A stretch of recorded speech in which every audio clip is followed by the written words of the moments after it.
welcome to the first ever GEM where I try to prove to you that Star Wars Battlefront is the greatest game ever made. I mean, let's be honest, the fact that this game doesn't have a story and it's Star Wars is very disappointing. But let's move on. Now on to the real heart of this game, the multiplayer. And after careful studies, I was able to deduce the 3 greatest modes, and by careful study I mean waiting in the lobby to find a game. And the main ones that you're going to be want to playing are Heroes vs. Villains, Walker Assault, and Fighter Squadron. I have heard a lot of negative things about Fighter Squadron. Now it's too basic, and it's like your average flying game, but maybe it's the Star Wars factor. I love Fighter Squadron. It is one of my favorite modes in Star Wars Battlefront. The flying, I love the sounds, I love the maps. They're so dynamic, and the flight controls, granted, I've never played a lot of flying games where you're in a spaceship and you're flying around in space or anything like that. But this game, it feels so good, right? Because I'm used to playing the typical FPS, maybe your action game, and all those different games, but this Fighter Squadron, not only is it one of the best modes in Star Wars Battlefront, but it just feels so unique, and you get that so overwhelming feeling of Star Wars, right? Because you're flying around in a spaceship and the different camera angles. If you really want to try, you should go to first person. That's actually pretty difficult. Being in third person gives you such a bigger advantage inside of the spaceships rather than being in first person. And that's why I feel that Fighter Squadron is so good. It relays such a dynamic feeling throughout the entire game that not a lot of other modes do.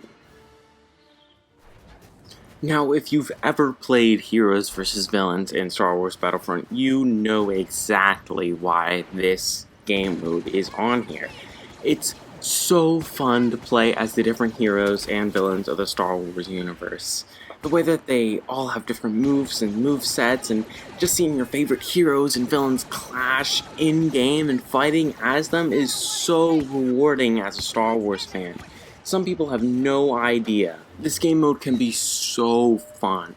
You just have to hope that you actually get to be the heroes, because the game sort of decides who gets to be what hero in what round, because there are 5 rounds in each match. So it swaps through the different players on the list so that everyone can have a turn being a hero or a villain, which is actually a really good system, and I'm glad that they implemented it, because everybody gets a chance to play as their favorite hero or villain. What is there to say about Star Wars Battlefront's Walker Assault, other than the fact that it's the most played game mode in Star Wars Battlefront? Not much.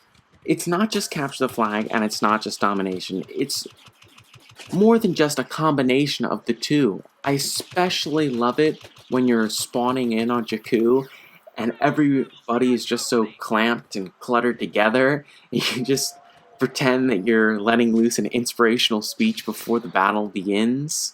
It's an amazing experience, and I'm glad that it might be a glitch, but I'm glad that it's in there. So first of all, let me assert my firm belief that the only thing we have to fear is fear itself.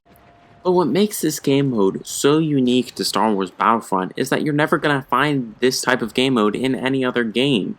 It's more than just capture the flag and domination. Never in a game are you going to have 2 bases where the rebels summon in Y-Wings and they have to protect those positions. Then when the Y-Wings come in, you have a certain amount of time to damage this particular tanks, and you have 2 tanks, and you have to kill both of those tanks before the attack ends. And then you're going to have to repeat the process while these tanks are moving in, and you can control those tanks to get multiple kills.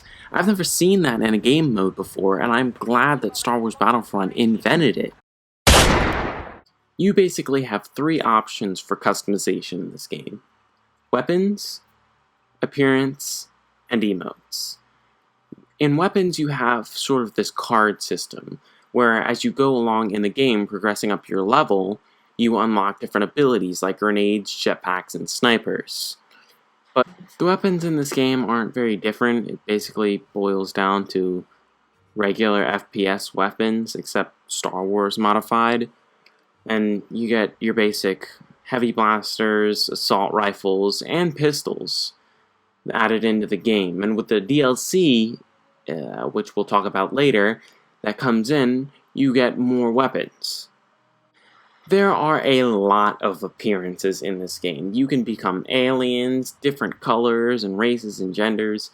It's actually very interesting and very varied. It's not really like a set customization where you can pick and choose. You want this type of nose, these type of eyes, these type of eyebrows, you want to be bold, whatever. You can't really choose it that way, but they give you set character models that you can choose from, and there are a varied amount, although the Empire does have the coolest set. You get the Scout Trooper and the Shadow Trooper, and they look amazing. The emotes in this game are pretty cool and pretty fun. I have to admit that it is a lot of fun just going up and seeing people emote with you as you're emoting, like doing the forces with you, or you have so little faith. Just these little Star Wars lines. It's just so much fun. Do or do not. It really has a big callback to Star Wars, and I do like it for that.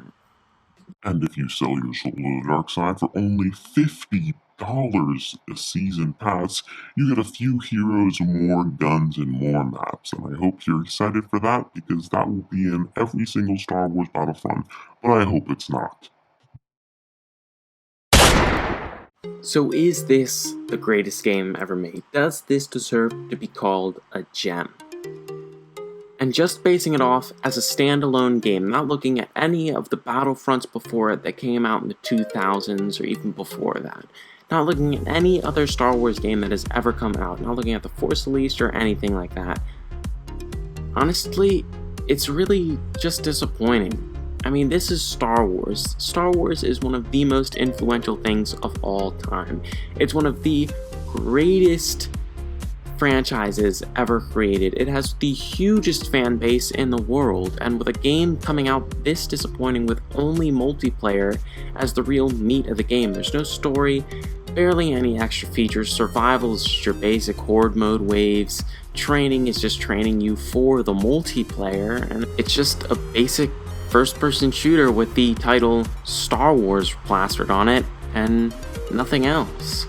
I mean, sure, they do have different guns and sound effects, and the graphics are beautiful and amazing, and I do love this game and how it looks and the sound design, but are looks and sound design and multiplayer enough to carry a game all on its own? Because if that were the fact, then a lot more games would be getting higher scores and would be more praise throughout the gaming community, but it's not enough to carry a game like Star Wars Battlefront, which we have seen much better versions of in games that came out years before this did, and they're selling it to us in season passes, and even more the fact that they're not going to include movies like Star Wars The Force Awakens and Rogue One and Star Wars 8 and 9 and however many more Star Wars there are. No more prequels or anything like that. It's frankly just disappointing. So I'm sorry to say, but Star Wars Battlefront has failed to become a gem, one of the greatest games ever made. How did we fail the first one? How did we fail the first one?